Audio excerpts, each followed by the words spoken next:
John, this one cuts right to the point. The customer used convection mode a few times and didn't see much of a difference. And now they're ready to write the whole thing off as hype. Another label slapped on a button, another feature that doesn't actually deliver. Look, if all I got was a fan with no added heat or no accessories or no real education behind it, I would feel like it was a gimmick too. But what we know is convection's not a gimmick. Honestly, it's one of the most powerful tools that are built into these ovens today. But it's also one of the most poorly understood. And the reason why is because people don't take the time to explain how to use it, just that it has it, right? And they also don't take the time to explain what makes one system better than another. The truth is, when convection is done right, it actually changes entirely the way that heat moves. It doesn't just cook faster, it actually cooks cleaner for you, right? Because you're going to get more even browning and crisper edges and reduced hot spots. You can even get better results across multiple racks when you're baking. But that's only going to happen if the system is engineered to move the air correctly for you.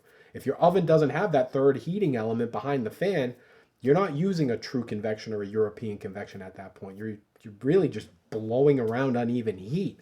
And that's the trap that a lot of people can fall into.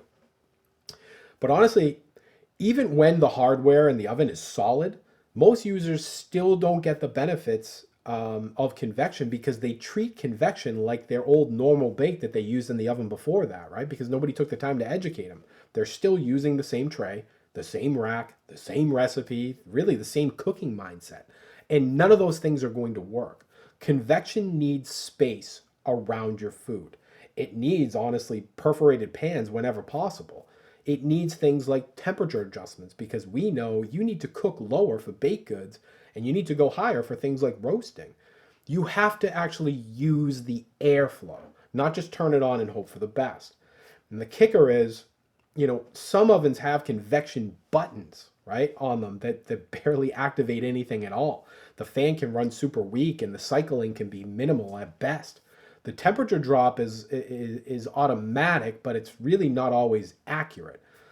The problem is the marketing around it, really markets and pushes these things as it's all kind of the same. They lump them all together. So yeah, I mean, when somebody hits that convection button and nothing changes, they're really kind of not imagining it. The oven is probably just kind of convection in name only at that point because it's not doing what you expected it to do.